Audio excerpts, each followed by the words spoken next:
जय श्री राम। सबको राम राम। जय श्री राधे राधे।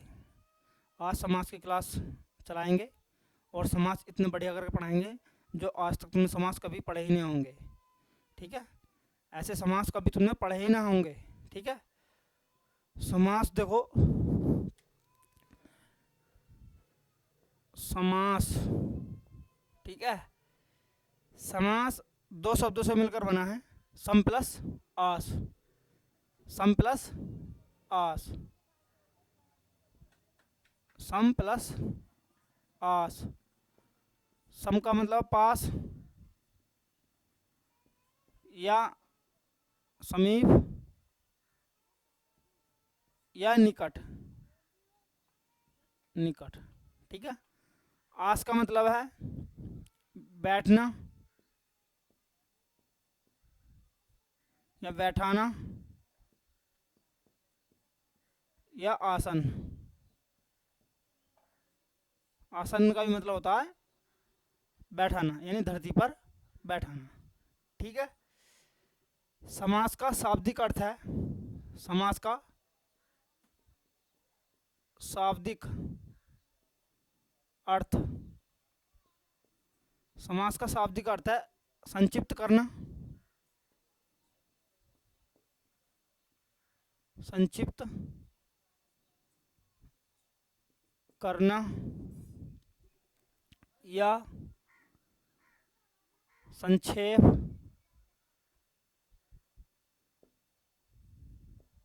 संक्षेप या समासिक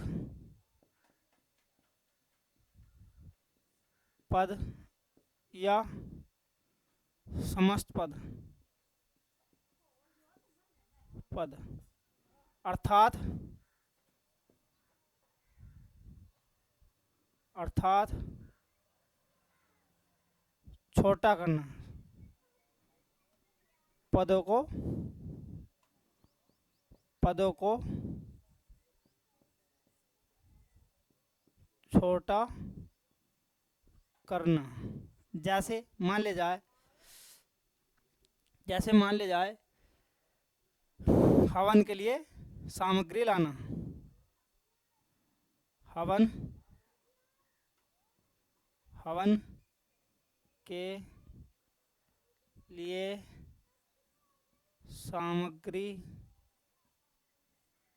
ठीक है, हवन, हवन के लिए सामग्री। तो पद है, प्रथम पद और दूसरा द्वितीय पद। ठीक है, बीच में क्या दे रखा है, अव्यय ओ विभक्ति चिन्ह दे रखे, विभक्ति दे रखा। तो इन्हें पदों को हटा दिया जाए, हवन सामग्री। ठीक है, ये हमारा समासिक पद या समस्त पद, ये छोटा कर देना है, पदों को छोटा कर देना, यही हमारा समास कहलाता है। ठीक है, यही हमारा समास कहलाता है। तो समास की परिभाषा क्या है हमारी, दो पदों के मध्य, दो पदों के मध्य विभक्ति या अव्यय पदों को हटाकर उन्हें पास पास लिखना ही हमारा समास कहलाता है। देखो भाई, दो पद हैं, पहला पद, ये पहला पद है हमारा। ठीक है, ये हमारा कौन सा पद है, दूसरा पद है, दूसरा पद है। ठीक है, तो दो पदों के मध्य, पहला पद और दूसरा पद, दो पदों के मध्य विभक्ति या अव्यय पदों को, ये विभक्ति है हमारा, ये विभक्ति है ना, विभक्ति है, विभक्ति या अव्यय पदों को, विभक्ति या अव्यय पदों को हटाकर उन्हें पास पास लिखना समास कहलाता है। ठीक है, समास कहलाता है। तो ये हमारा क्या हो गया, समास, ये हमारा हो गया समास। ठीक है, यह समासिक पद क्या कह देते हैं, इसे समासिक पद कर लो, सामासिक पद। ठीक है, ये हमारा क्या हो गया, समासिक पद हो गया। तो परिभाषा लिख लो इसकी, दो पदों के मध्य, दो पदों के मध्य, मध्य, दो पदों के मध्य विभक्ति या अव्यय अव्यय पदों को हटाकर उन्हें पास पास लिख देना समास कहलाता है। ठीक है, तो दो पदों के मध्य विभक्ति या अव्यय पदों को हटाकर उन्हें पास पास लिख देना ही समास कहलाता है। ठीक है, तो ये हमारा क्या हो गया, समास या समासिक पद हो गया। ठीक है, यानी कहने मतलब है समास प्रक्रिया द्वारा बने शब्द को, समास प्रक्रिया द्वारा बने शब्द को समासिक पद कहते हैं। क्या कहते हैं, समासिक पद या समस्त पद कहते हैं। ठीक है, यानी समास प्रक्रिया द्वारा समास प्रक्रिया द्वारा समास प्रक्रिया द्वारा बने शब्द को समास प्रक्रिया द्वारा बने शब्द को समासिक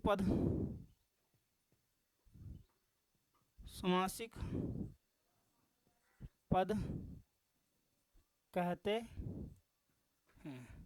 ठीक है,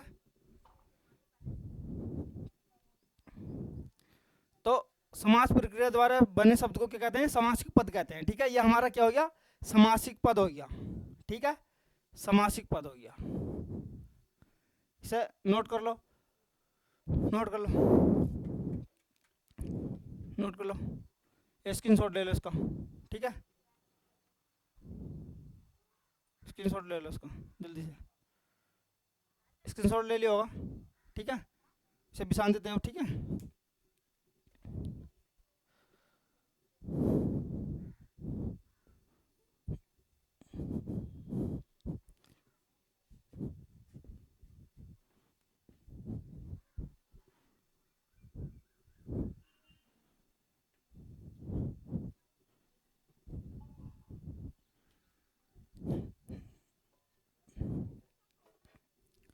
अब देखो समास का विलोम शब्द क्या होता है, समास का विलोम क्या है, समास का विलोम, समास का विलोम जो है हमारा क्या है, व्यास, व्यास। ठीक है, व्यास जो है यण संधि का उदाहरण है। किसका उदाहरण है, यण का, वी प्लस आस। ठीक है, किसका उदाहरण है, यण संधि का, यण संधि का उदाहरण है। ठीक है, यण संधि का उदाहरण है। अब संधि का विलोम क्या होता है, संधि का विलोम, संधि का विलोम है विच्छेद या विग्रह करना,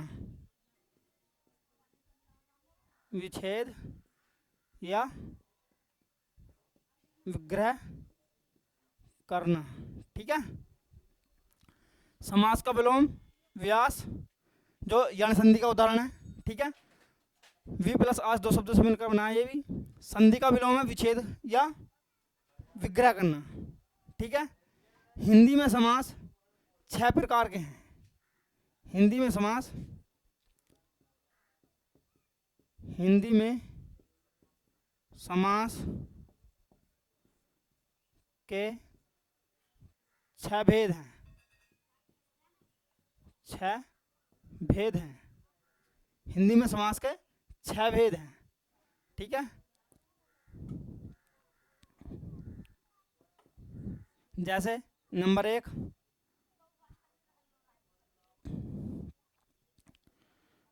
अव्ययभाव समास,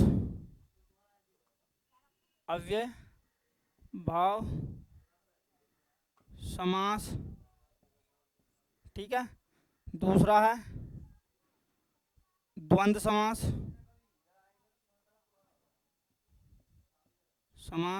द्वंद्व समास। तीसरा है कर्मधारय समास,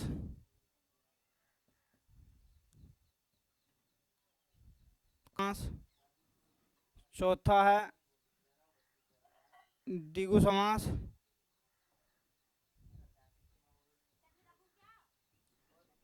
पांचवा है तत्पुरुष समास,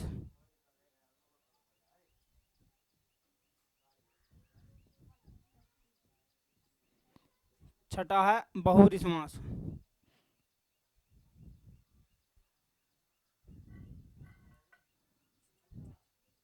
बहुव्रीहि समास। ठीक है।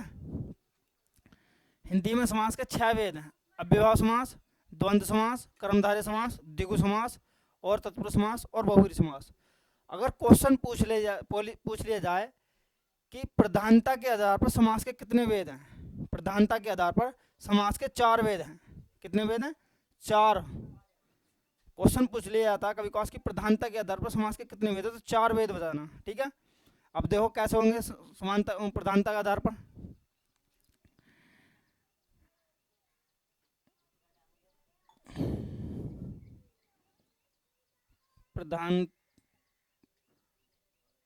प्रधानता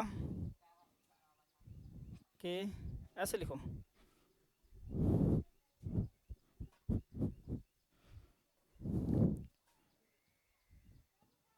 हिंदी में प्रधानता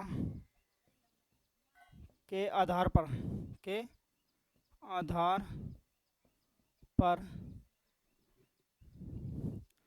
समास के 4 भेद हैं। ठीक है। हिंदी में प्रधानता के आधार पर समास के 4 भेद हैं। अब 4 भेद कौन कौन से हैं, इन्हें भी नोट करो। पहला है जिसका पूर्व पद या प्रथम पद या पहला पद प्रधान हो उसे ही अव्ययभाव समास कहते हैं। ठीक है। जिस समास का पूर्व या प्रथम या पहला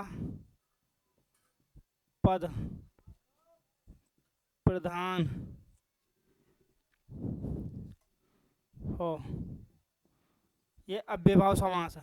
अव्यय भाव समास। ठीक है।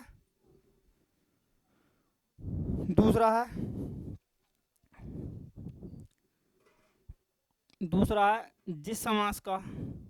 जिस समास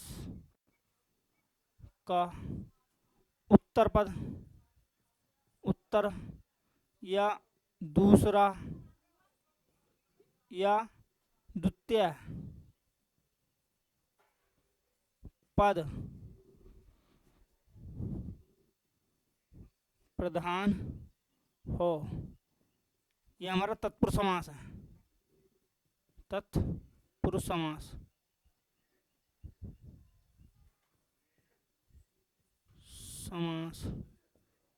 ठीक है। ये हमारा तत्पुरुष समास है। ठीक है। ऊपर लिख देते हैं और दो बाकी,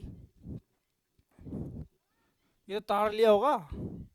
ठीक है। स्क्रीनशॉट ले लो पहले, फिर भी इसका स्क्रीनशॉट ले लो जल्दी से। ले लिया? अब देखो दो ऊपर लिख देते हैं। ठीक है।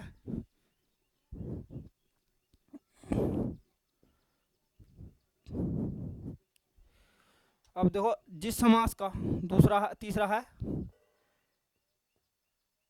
जिस समास का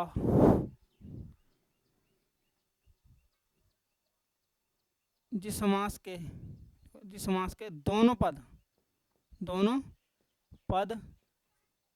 प्रधान हो, ये हमारा कौन समास है? द्वंद्व समास है। द्वंद्व समास।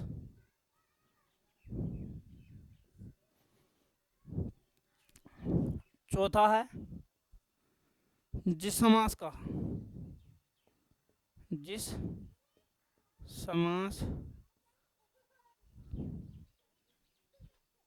का कोई भी पद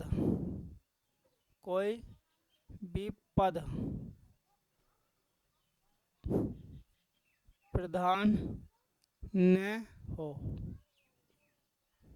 बल्कि बल्कि तीसरे अर्थ को दर्शाता है, तीसरे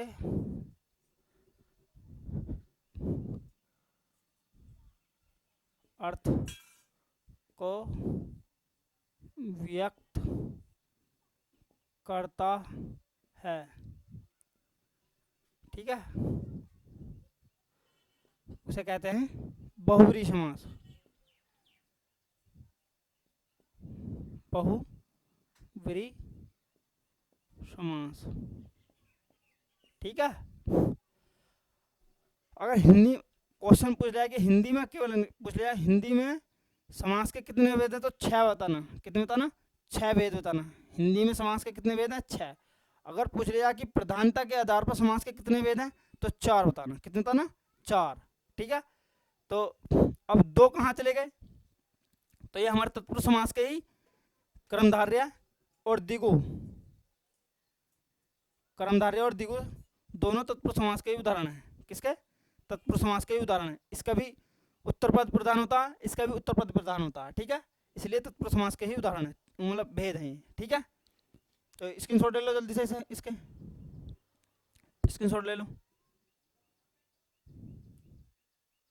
ले लिया? निशान देते हो।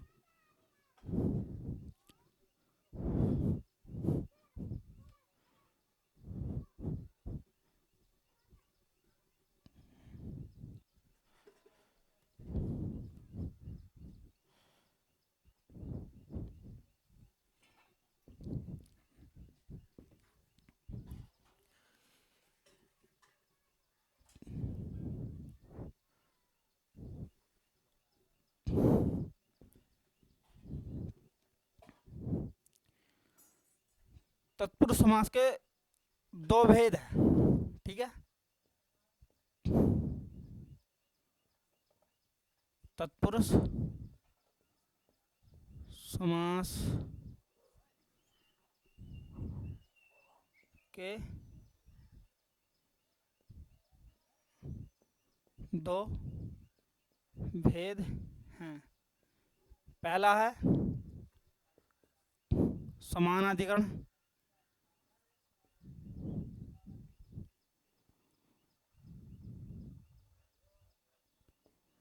समानाधिकरण तत्पुरुष समास। ठीक है, दूसरा है व्याधिकरण,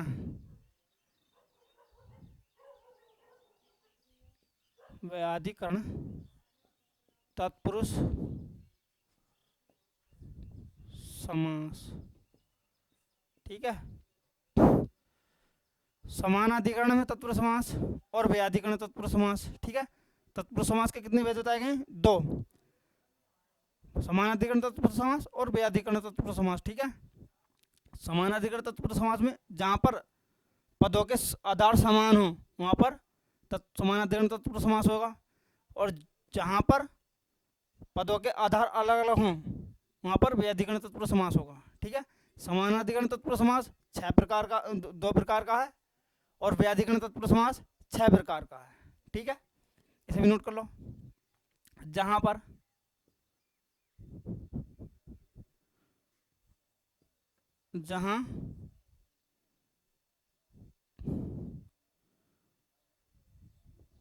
शब्दों के आधार समान हों। ठीक है, जहां शब्दों के आधार समान हों वहां पर व्याधिकरण तत्पुरुष समास होगा। ठीक है, इसके भी 2 भेद हैं। पहला कर्मधारय समास, कर्मधारय तत्पुरुष समास। ठीक है, दूसरा है द्विगु,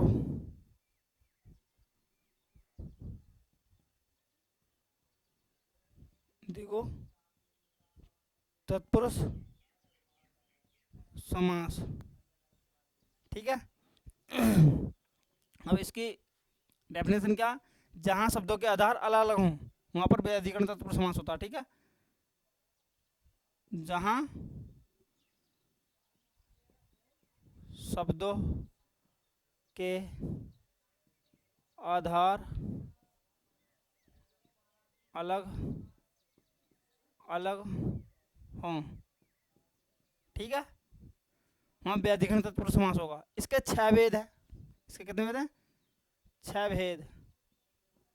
इसके 2 भेद। ठीक है, इसके 6 भेद के कौन कौन से लिखो, इन्हें भी नोट कर लो।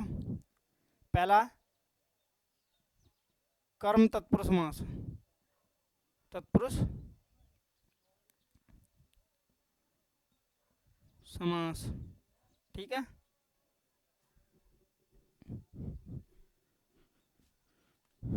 लिख लो, थोड़ा पलटर को लिखना पड़ेगा ना।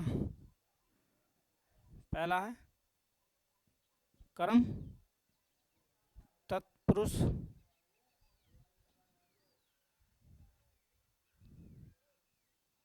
पुरुष समास। ठीक है, दूसरा है कर्ण तत्पुरुष समास। तीसरा है संप्रदान तत्पुरुष समास। चौथा है अपादान तत्पुरुष समास। ठीक है, पांचवा है संबंध तत्पुरुष समास। छठा है अधिकरण तत्पुरुष समास। ठीक है, अधिकरण तत्पुरुष समास। सही है। कर्म तत्पुरुष समास जो व्यक्ति वाले जो दे रखे हैं वो यही हैं, व्यधिकरण तत्पुरुष समास में आते हैं। ठीक है, तो जैसे जेब कतरा,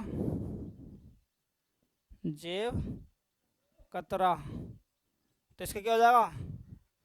जेब को कतरने वाला। भाई व्यक्ति चिन्ह क्या को लग जाएगी इसमें, जेब को कतरने वाला। ठीक है, कर्ण तत्पुरुष समास में आ जाएगा रोग से ग्रस्त, रोग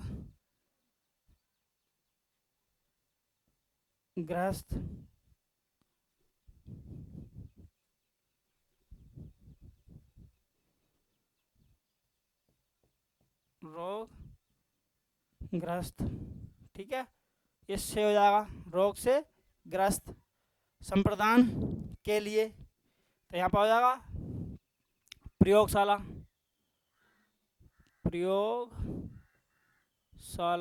प्रयोग के लिए, शाला के लिए। अपदान से अलग तो रोग से मुक्त,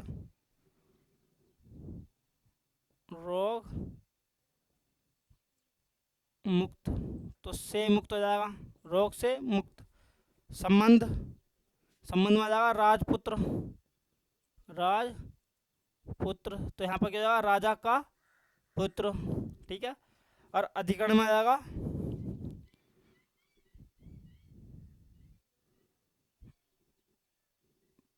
गृह प्रवेश, तो घर में प्रवेश। ठीक है भाई, तत्पुरुष समास के कितने भेद बताए गए? 2। ठीक है, पहला समानाधिकरण तत्पुरुष समास, दूसरा व्याधिकरण तत्पुरुष समास। ठीक है, समानाधिकरण तत्पुरुष समास में जहां शब्दों के आधार समान हो वहां पर कौन समास होगा? समानाधिकरण तत्पुरुष समास होगा। ठीक है, पहला कर्मधारय तत्पुरुष समास, दूसरा द्विगु तत्पुरुष समास। भाई समान कैसे दिए? समान कैसे? इसमें भी उत्तर पद प्रधान है। ठीक है, तो कर्मधारय तत्पुरुष समास में, और द्विगु में उत्तर पद प्रधान है। ठीक है, अब जहां शब्दों के आधार अलग अलग हों वहां व्याधिकरण तत्पुरुष समास होता है। ठीक है, जैसे कर्म तत्पुरुष समास, जेब कतरा, तो जेब को कतरने वाला। भाई इसमें को विभक्ति है। ठीक है, इसमें को विभक्ति है।